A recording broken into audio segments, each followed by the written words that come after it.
19h, merci de nous rejoindre sur Al24 News. Madame, monsieur, bonsoir à la une de l'actualité. Génocide à Gaza, le bilan des victimes s'alourdit à 68 527 martyrs et 170 395 blessés.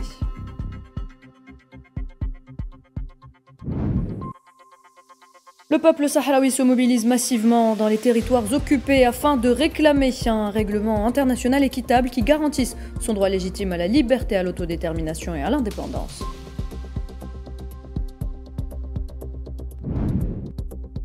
La junte malienne suspend les cours au sein des écoles et universités en raison de la pénurie de carburant.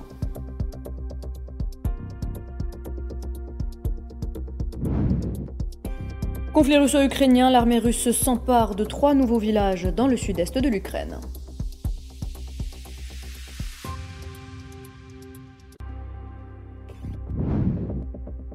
Et puis nous reviendrons sur la réaction du président américain Donald Trump suite à l'annonce faite hier dimanche par son homologue russe Vladimir Poutine à propos de l'essai final réussi d'un missile de croisière russe à propulsion nucléaire.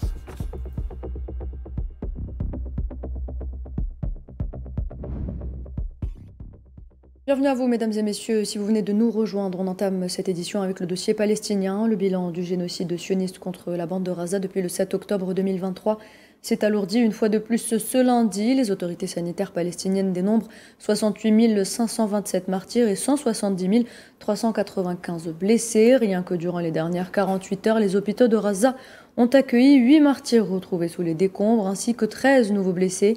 Depuis l'entrée en vigueur du cessez-le-feu à Gaza le 10 octobre dernier, le massacre des Palestiniens n'a pas cessé. 93 Palestiniens ont été lâchement assassinés et 337 autres ont été blessés.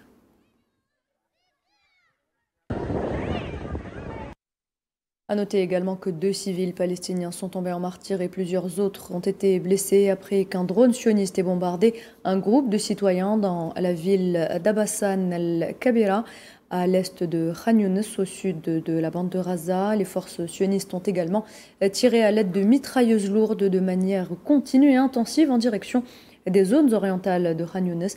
Des canonnières sionistes ont à leur tour tiré des obus en direction de la côte de Rafah, dans le sud de l'enclave palestinienne.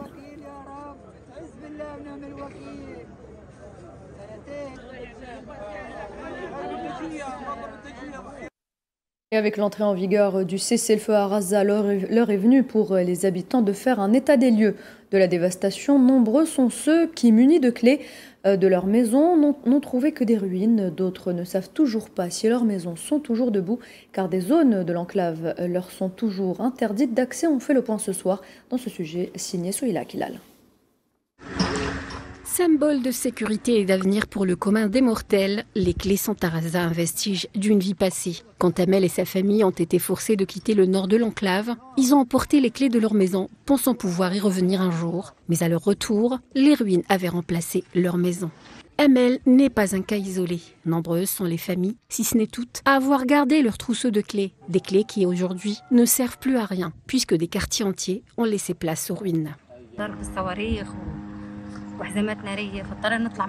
Il y avait des tirs de missiles et des ceintures de feu, alors nous avons dû quitter la maison. Nous avons pris les clés pour pouvoir revenir. Mais quand la trêve a été conclue, nous sommes revenus et nous n'avons pas retrouvé la maison, ni même la porte.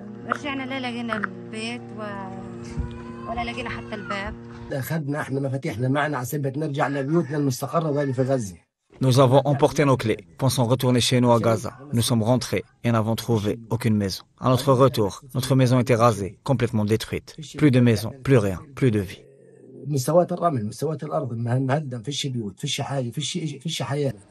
Si Amel et Souheil savent désormais que leurs maisons ont été réduites en ruines, Mohamed, une mère de 6 enfants, ne sait pas si sa maison est toujours debout. Zaytoun, le quartier dont elle est originaire, figure sur la liste des zones interdites d'accès aux Gazaouis.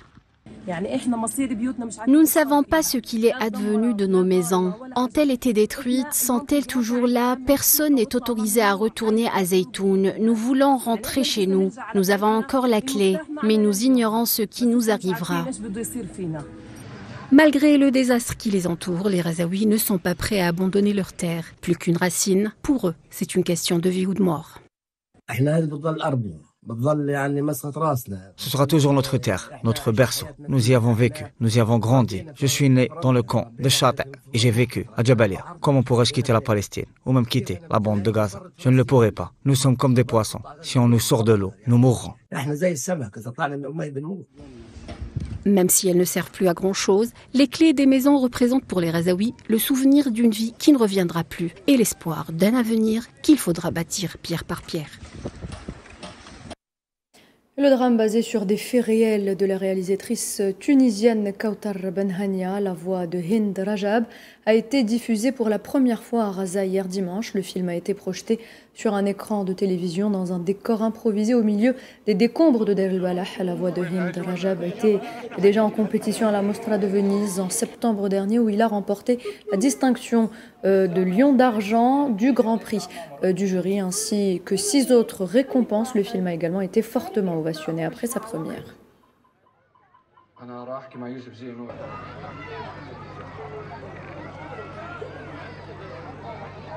البنت عم تنزف متصابة اعملوا شيء مشان الله شغلي بسرعة واكتبوا انها متصابة وبتنزف فكرة رائعة وتنسيش تكتبي لهم بالانجليزي. En Syrie, le ministère de la Défense a annoncé la mort de plusieurs soldats de l'armée syrienne tués par des tirs d'inconnus près de la ville d'Al-Bab, à l'est de la province d'Alep. C'était la nuit dernière. Le ministère syrien de la Défense a précisé dans un communiqué que des inconnus avaient donc tiré sur des soldats de l'armée syrienne, tuant 2 soldats et en blessant d'autres.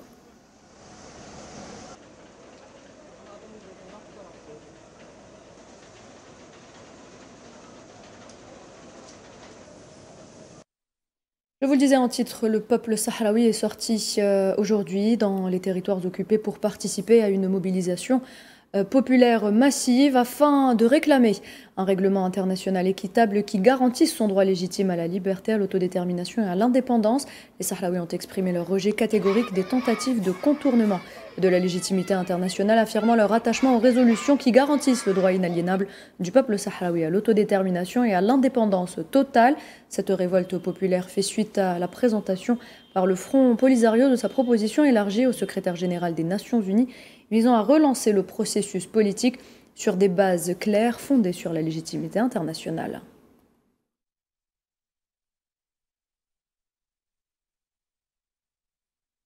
Le comité arabe de solidarité avec le peuple sahraoui a indiqué dans un communiqué que le Conseil de sécurité devait assumer ses responsabilités pour garantir la justice au peuple sahraoui. Regardez. Monsieur le Président, je voudrais tout d'abord, représentant du Congo, and now I give the floor to the distinguished representative. Le comité arabe appelle les membres du Conseil de sécurité de l'ONU à assumer leur responsabilité historique de rendre justice à un peuple qui souffre sous l'occupation depuis plus d'un demi-siècle, sous les yeux du monde entier, sans qu'aucune mesure ne soit prise pour mettre fin à cette question, qui est classée selon les résolutions des Nations Unies comme une question de décolonisation. Au Maroc, la coordination des victimes du séisme d'Al-Haouz a annoncé l'organisation d'un sit-in de protestation devant le Parlement de Rabat lundi prochain pour protester contre l'indifférence des autorités face à la situation difficile dans laquelle se trouvent des milliers de familles qui vivent encore 2 ans après le tremblement de terre sous des tentes en plastique et dans des conditions indignes. Dans un communiqué rendu public ce dimanche, la coordination a affirmé que la démarche intervient suite à l'échec du gouvernement à tenir ses promesses concernant la reconstruction et le relogement des victimes.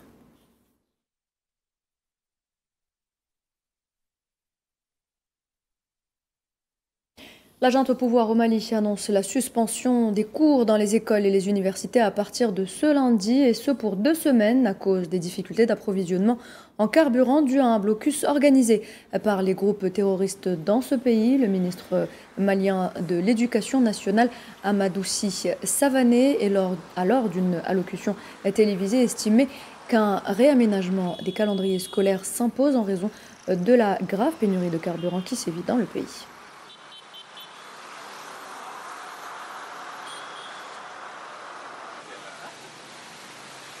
Que les cours seront suspendus sur toute l'étendue du territoire national du lundi 27 octobre 2025 au dimanche 9 novembre 2025. Les cours reprendront le 10 novembre 2025. Cette décision s'explique par des perturbations dans l'approvisionnement en carburant qui affectent les mouvements des acteurs de l'école. Voilà donc concernant l'actualité sur le continent africain. Conflit russo-ukrainien à présent. La défense russe a annoncé que ses systèmes aériens avaient abattu 350 drones ukrainiens en 24 heures. L'agence russe RIA Novosti a rapporté que le communiqué du ministère avait publié ce lundi confirmé que les forces russes avaient pris pour cible un aéroport militaire ukrainien et des installations utilisées pour transporter des armes par chemin de fer vers la zone de combat dans le Donbass.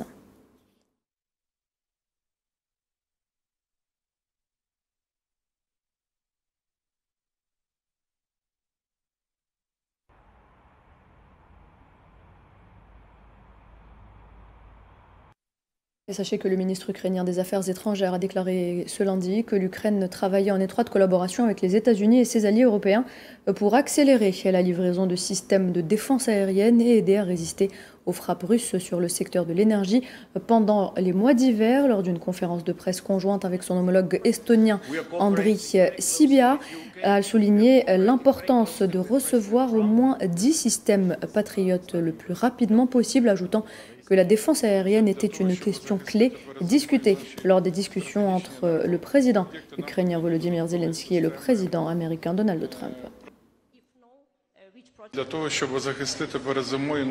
Afin de protéger nos installations énergétiques stratégiques pendant l'hiver, nous avons besoin de systèmes de défense aérienne supplémentaires. Cette question a bien sûr été au cœur des discussions entre le président Zelensky, le président Trump et d'autres dirigeants européens. Nous demandons actuellement au moins 10 systèmes dont nous avons besoin, non seulement ceux-ci, mais aussi d'autres. Nous travaillons activement avec nos alliés pour accélérer la fourniture de différents types de systèmes de défense aérienne d'ici la fin de l'année. Le président américain Donald Trump a jugé inappropriée l'annonce faite hier dimanche par son homologue russe Vladimir Poutine de l'essai final réussi d'un missile de croisière russe à propulsion nucléaire. Le président américain qui a d'ailleurs demandé au président russe de mettre fin à la guerre en Ukraine plutôt que de tester un missile à propulsion nucléaire en réponse à une question posée à bord de son avion présidentiel au sujet de cet essai de missiles. Trump a affirmé que les États-Unis n'avaient pas besoin de s'éloigner car ils disposent d'un sous-marin nucléaire au large des côtes russes et a déclaré à Vladimir Poutine qu'il fallait mettre fin donc à la guerre en Ukraine.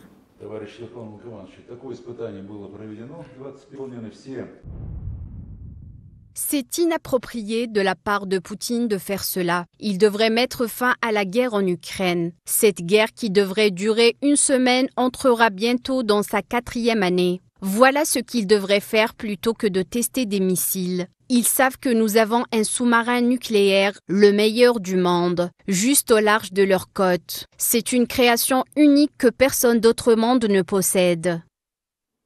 Et par ailleurs, l'armée russe a revendiqué ce lundi la prise de 3 villages dans le sud-est de l'Ukraine où ses troupes continuent de grignoter lentement du terrain dans certains secteurs. Sur Telegram, le ministre russe de la Défense a affirmé que ses troupes se sont emparées des localités de Novomyko-Laïvka et de Privilné dans la région ukrainienne de Zaporijjia dans le sud, ainsi que de celle d'Egorivka dans la région de Dnipropetrovsk dans le centre-est de l'Ukraine.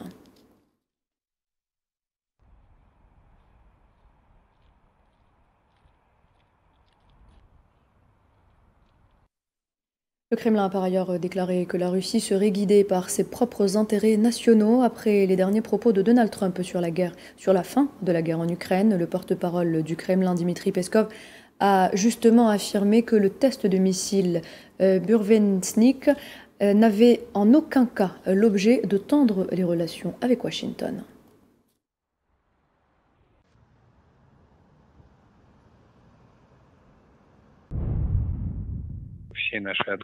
Malgré toute notre ouverture au dialogue avec les États-Unis, la Russie est guidée par ses propres intérêts nationaux. Il en a toujours été ainsi, il en est ainsi et il en sera ainsi. Assurer la sécurité est crucial pour la Russie, surtout dans le contexte du militarisme des Européens. Ces derniers sont en proie à une hystérie russophobe, agressive et belliqueuse. La Russie doit donc tout mettre en œuvre pour maintenir sa capacité à garantir sa sécurité. Et dans une autre déclaration, le Kremlin a déclaré également que la visite de l'envoyé spécial du président Vladimir Poutine pour les investissements et la coopération économique, Kirill Dmitriev, aux États-Unis était un petit pas sur un long chemin, mais que les contacts informels étaient très importants. Et Dmitriev s'est rendu aux États-Unis pour une série de réunions planifiées de longue date et les contacts informels sont en général un élément très important du dialogue. C'est ce qu'a déclaré le porte-parole du Kremlin, Dmitri Peskov, aux journalistes.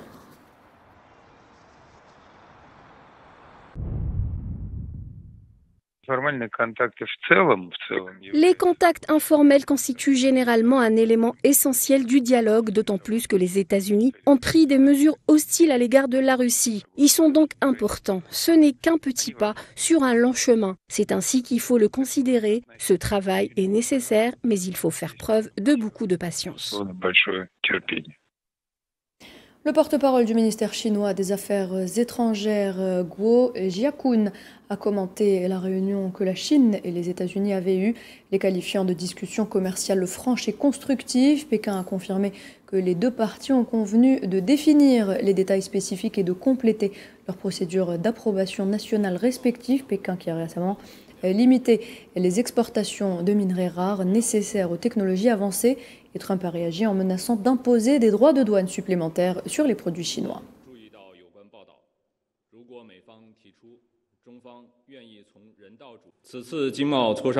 Guidés par l'important consensus atteint par les deux chefs d'État, les deux parties ont mené des discussions franches, approfondies et constructives sur des questions économiques et commerciales clés d'intérêt commun et sont parvenus à un consensus de base sur les modalités visant à répondre à leurs préoccupations respectives. Les deux parties ont convenu de préciser les détails et de finaliser leurs procédures d'approbation nationale respectives. On termine avec cette information concernant la République dominicaine. Au moins 750 habitations ont été détruites par l'ouragan Melissa. C'est ce qu'ont rapporté ce lundi des médias locaux.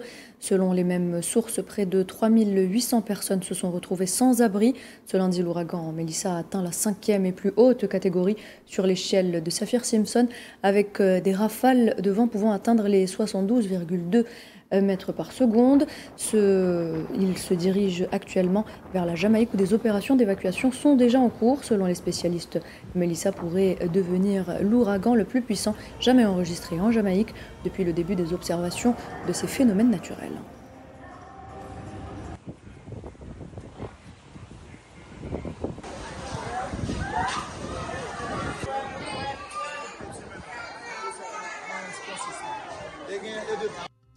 Et voilà, c'est donc avec cette information qu'on arrive à la fin de cette édition. Restez avec nous dans quelques instants. Vous retrouverez Nariman Zekar pour l'édition africaine.